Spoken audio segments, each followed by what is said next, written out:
The book కార్యక్రమానికి పునఃస్వాగతం. మామూలుగా మీ కథలు చదువుతుంటే మీ మీద పలానా వాళ్ళ ప్రభావం ఉంది అనేది పాఠకులు అంత తొందరగా గ్రహించలేరు, ఎందుకంటే బాగా ఇంగ్లీష్ సాహిత్యంతో పరిచయం ఉంటే తప్ప. తర్వాత మిగతా వాళ్ళకంటే మీ సమకాలీన రచయితల కంటే మీ రచన చాలా భిన్నం.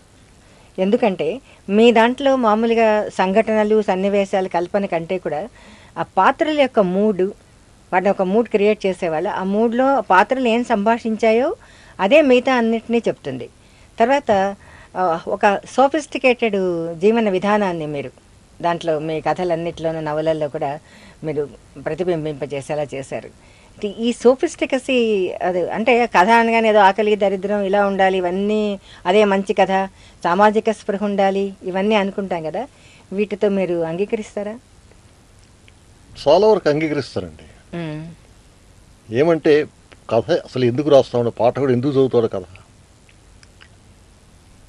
అక్కడ దరిద్రమే, అక్కడ ఎముకలే, అక్కడే ఉండాలి, కొన్ని ఉండాలి, ఉండకూడదు, సామాజిక స్పృహ తప్పకుండా ఉండాలి. అయితే కథానికలు కథలకు కాదు, అది ఈ సామాజిక స్పృహ ఉండవలసింది వేరు.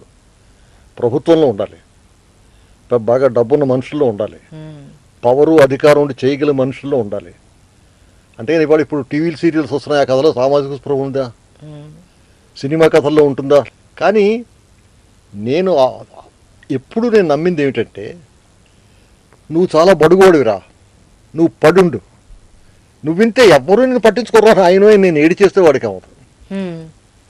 ఒరే నీలోనూ శక్తి ఉందిరా, నువ్వు కూడా కారెక్కొచ్చు, నువ్వు కూడా తిరగచ్చు, చెయ్యి, నీలో ఉన్నది ఉత్తిష్ట అని ఇవ్వాలి. దీనికి ఏమిటంటే ఎరపెట్టాలి. వాళ్ళ చక్కటి జీవితంలో ఆనందం ఎలా ఉంటుందో తెలియాలి. వాళ్ళు చదివినంతసేపు కథ హాయిగా ఉండాలి. అంతేగాని తర్వాత ఊరికే ఈ దుస్వప్నాలు అవి రాకుండా ఏదో సరదాగా చదువుకోవడం, ఒకసారి నవ్వుకుంటాడు, లేకపోతే ఒకసారి అయ్యో అనుకుంటాడు, అక్కడికి అయిపోతుంది. నా ఉద్దేశం అంటే ఈ సామాజిక స్పృహ కోల్పోవడం అనేది ఇది కేవలం ఒక పడికట్టు మాటేమో అని నాకు అనిపిస్తూ ఉంటుంది. ఏమిటి, ఏం చేస్తారు ఒక కథలో, ఏం రాస్తారు? ఇప్పుడు ఇంకోటి తీసుకోండి, కన్యాశుల్కం తీసుకోండి. అందులో పర్టికులర్ సమాజం, బ్రాహ్మణ సమాజంలో ఉన్నటువంటి ఒక దురలవాటు, ఈ బాలిక ఈ కన్యాశుల్కం తీసుకుని చిన్న ఆడపిల్లల్ని పెద్ద చాలా వృద్ధులైనటువంటి వాళ్ళకి ఇచ్చి పెళ్లి చేసే పరమ దౌర్భాగ్యమైనటువంటి అలవాటు ఉండేది. దాన్ని ఏకి పారేశాడు అందులో. కానీ ఆ కన్యాశుల్కం ఇచ్చే ఆచారం పోయింది. అందరూ కూడా దాన్ని అసహించుకున్నారు. 100% ఇవాళ ఎక్కడా జరగటం లేదు. అయినా ఇవాళకి తెలుగులో ఉన్న నాటకం ఏంటని చెప్పుకోవాలంటే కన్యాశుల్కం. రెండోది చెప్పడానికి కొంచెం ఆలోచించాలి. ఏం చేద్దాం? ఎందుకంటే సాహిత్యపరమైనటువంటి విలువలు దానిలో ఉన్నాయి కనుక. ఒక పెద్ద చెప్పాడు రచయిత, మర్చిపోయిన పేరు, if you want to give a message to the audience, shut up అంటాడు. అంటే ఆయన ఉద్దేశం ఏంటంటే, ఊరికే రుద్దీకు, అది పువ్వులో ఒక సుగంధం ఉన్నట్టు అంతర్లీనంగా ఉండాలి, కానీ నువ్వు చెప్పికు. అంతర్గతమైన విలువలు ఉండాలి, అంతర్గతంగా మనం చెప్పాలి వాళ్ళకి. ఇప్పుడు ఏదైనా కథ చెప్పినప్పుడు ఒక హీరో ఉన్నాడు, అతను చాలా ఎంజాయ్ చేస్తున్నాడు లైఫ్, కారులో పెడతాడు అంటే కారులో వస్తాడండి. అయితే ఏమిటా, నీలో స్పార్క్ ఉంది, నువ్వు కారులో పెడతావురా, నువ్వు వస్తావు, నువ్వు చెయ్యి, I want to tell him. దీనికి ఎవరెంత సాక్ష్యం? ప్రత్యక్ష సాక్షి నాకు నేనే. నేను మొట్టమొదటి 15 ఏళ్ళు నిండగానే 16వ ఏట నెలకి ₹38.50 జీతం మీద గ్రాంట్ స్కూల్లో పనిచేశాను. 3 నెలలకు ఒకసారి ఇచ్చేవారు. నాకెవరైనా చెప్పి, నాయన నువ్వు బడుగు వర్గాన్ని, నీకు దిక్కు లేదురా, ఇలా ఏడుస్తూనే ఉండంటే ఇలాగే ఉండేవాడిని. నాకు అంటే మీ మాటకి అడ్డం వస్తున్నాను. మీరు ఒక స్కూల్ మాస్టర్గా, హెడ్ మాస్టర్గా, కాలేజీ లెక్చరర్గా చేసి ఒకేసారి ఆ గ్రాఫ్ అలా వెళ్ళిపోయి మీరు అప్లిప్ ట్రిబ్యునల్కి వైస్ ప్రెసిడెంట్గా రిటైర్ అయ్యారు. ఈ లోపల స్టెప్స్ ఉన్నాయి కానీ కస్టమ్స్ ఎక్సైజ్లో సూపరింటెండెంట్గా జాయిన్ అయ్యాను, అసిస్టెంట్ కలెక్టర్ అయ్యాను. అంటే దీనికి మీకు దోహదపడిన వ్యక్తులు చాలామంది ఉన్నారండి. ముఖ్యంగా నేను దైవం మీద నమ్మకం ఉన్నవాడిని, మా పెద్దవాళ్ళ ఆశీర్వచనం. తర్వాత నేను యూనివర్సిటీలో ఉన్నప్పుడు 2-3 వ్యక్తులు చాలా నాకు చేశారు. ఈ పరిస్థితిలో వాళ్ళు చెప్పుకోవాలి, వాళ్ళు ఇవాళ ఉన్నారో లేదో కూడా నాకు తెలీదు. ఎంహెచ్ గోపాల్ అని మా ప్రొఫెసర్గా ఉండేవాడు ఆయన ఎకనామిక్స్ డిపార్ట్మెంట్లో 1951 నుంచి 53 దాకా. 51 జరుగుతున్నప్పుడు పబ్లిక్ ఫినాన్స్ ఆయన మాకు చెప్తూ ఉండేవాడు. ఈ పబ్లిక్ ఫినాన్స్ పేపరు రాశాను. హాఫ్ ఇయర్లీ ఎగ్జామ్స్ పేపర్ చాలా స్ట్రిక్ట్గా జరుగుతుంది. అందులో ప్రొఫెసర్ గారిది అంటే ఎందుకంటే మేకర్ మార్క్ అయితే ఎటైనా చూస్తాడు ప్రొఫెసర్. ఆ పబ్లిక్ ఫినాన్స్ పేపర్ నేను రాసినప్పుడు ఆయన ఏం చేశాడంటే ఈ పేపరు అందరి చేత కాపీ చేయించాడు. చేయించిన పేరు మటుకు చెప్పకుండా ఐఏఎస్లో సెలెక్ట్ చేసేటటువంటి వాళ్ళు ఇలాంటి ఎస్ఏసే రాస్తారు, అందుకని మీ చేత రాయిస్తున్నాను, మీరు అందరూ నేర్చుకోండి అని వాళ్ళు చెప్పాడు. అంటే ఒక మార్గనిర్దేశకత్వం. దాంతో నాకు ఆ మార్గనిర్దేశకత్వం వచ్చింది. మనం కూడా పర్వాలేదు, జగన్నాథరావు కూడా కష్టపడితే అట్లీస్ట్ అది రాయడానికైనా అర్హత సంపాదించవచ్చని ధైర్యం వచ్చింది. అక్కడి నుంచి ప్రొఫెసర్స్ ఉండేవారు, కేవీ రమణ గారిని, డివి రమణ గారిని, సర్వేశ్వరరావు గారు తర్వాత మాకు ప్రొఫెసర్గా వచ్చారు. వీరందరూ ఒక వాత్సల్యంతో చెప్పారు. తర్వాత సర్వేశ్వరరావు గారు, ఈ గోపాల్ గారు వెళ్ళిపోయాక సర్వేశ్వరరావు గారు వచ్చారు. నేను అనకాపల్లి కాలేజీలో పనిచేస్తుంటే చూడండి అప్పుడు గురు శిష్య సంబంధాలు ఎలా ఉంటాయో ఇప్పటికీ జ్ఞాపకం, భగవంతుడి జ్ఞాపకం వస్తాడు తలుచుకుంటే. ఒక సాయంత్రం వర్షం అది పడింది, చీకటి పడింది. నేను అక్కడ కాలేజీ ప్రాంగణంలోనే మా పాకల్లో వేసారు ఉండేవాడిని.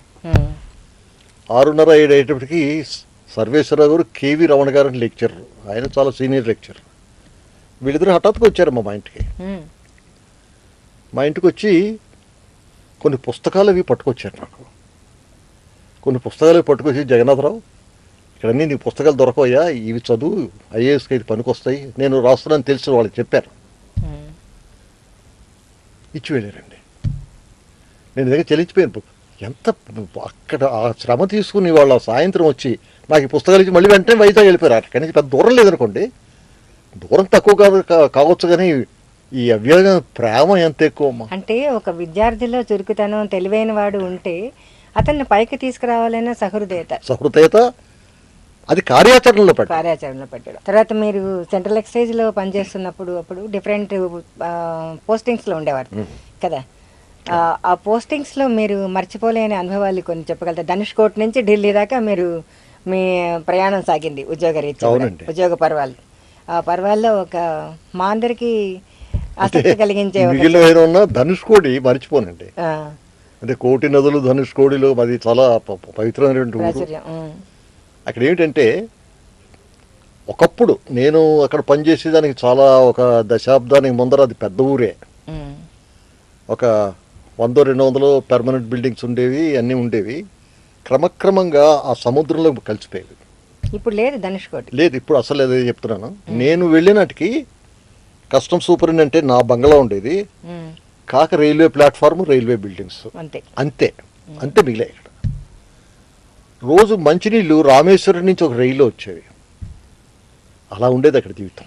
అంటే చుట్టూ సముద్రమేగా, చుట్టూ సముద్రం. అంటే అది చాలా పెక్యులర్ థింగ్. ఈ ఒకవైపు పాక్ స్ట్రైట్, ఇంకోవైపు గల్ఫ్ ఆఫ్ మన్నార్, ఆ మధ్య నుంచి ఈ రైలు పెడుతూ ఉండేది, వచ్చేవాడు. ధనుష్కోడి ఐలాండ్ చిన్నదమ్మా, దీపం, చిన్న ద్వీపం. అది అంతా కలిసి అక్కడ ఒక 1000-1200 మంది ఉంటారు. ఒక టెంపరీ హౌస్ అని ఉండేవారు అనమాట. అక్కడ అంటే ఇండోసిలియన్ ట్రాఫిక్ ఉండేది అప్పుడు, అక్కడి నుంచి వస్తూ ఉండేవారు. దాని కస్టమ్స్ చెక్, ఎగుమతులు దిగుమతులు ఉండేవి, అందుకని అక్కడ కస్టమ్స్ ఉండేవి. అక్కడ ఉన్నప్పుడు చాలా అంటే రొమాంటిక్, అంటే అమ్మాయి అబ్బాయి అని కాదు, అక్కడ ఆ సముద్రం చుట్టూ ఏమీ అసలు రైలు వెళ్ళిపోయిందంటే ఎక్కడ ఏమీ ఉండదు. ఆ షిప్ వచ్చాక ప్యాసింజర్స్ క్లియర్ చేస్తే ఇండోసిలియన్ ఎక్స్ప్రెస్ ఐస్ అనేవాళ్ళని, అది అక్కడ ధనుష్కోడి నుంచి మెడ్రాస్ వెళ్ళిపోయాక మా ఇళ్ళకి వస్తే ఏమీ లేదనమాట. నాకు దగ్గర బ్యాటరీ రేడియో ఉండేది. అందులో అక్కడ సెల్ నుంచి, అప్పుడు మీకు జ్ఞాపకం ఉంటుంది, రేడియో సెల్ నుంచి మంచి మంచి పాటలన్నీ, అమీన్ సాయ్ అని, ఆ పాటలన్నీ వింటూ ఓ చదువుకుందాం అంటే పుస్తకం కూడా దొరకదు. నాకేమైనా కావాలంటే అక్కడ రైల్వేకి మాకు చాలా అండర్స్టాండింగ్స్ ఉండేవి, ఇద్దరం కలిసి పనిచేసేవాళ్ళం. ఈ ధనుష్కోటి నేపథ్యంలో ఏమైనా రాశారా ఒక కథ కానీ? లేదండి, రాయలేదు. ఎందుకంటే అక్కడ సంభవం మైండ్ కూడా పర్చేదండి. అక్కడ ఏమిటంటే మీకు ఆక్సిజన్, ప్రాణవాయువు ఉండదు అక్కడ గాలిలో. చిన్నపిల్లలు పెరుగుదల కూడా కష్టం. పచ్చడి చెట్లు కనిపించవు. అంచేత అంత అద్భుతమైన ఆ ట్రిగ్గరింగ్ లేదన్నమాట. ది బుక్ కార్యక్రమంలో ఇప్పుడు ఒక స్వల్ప విరామం.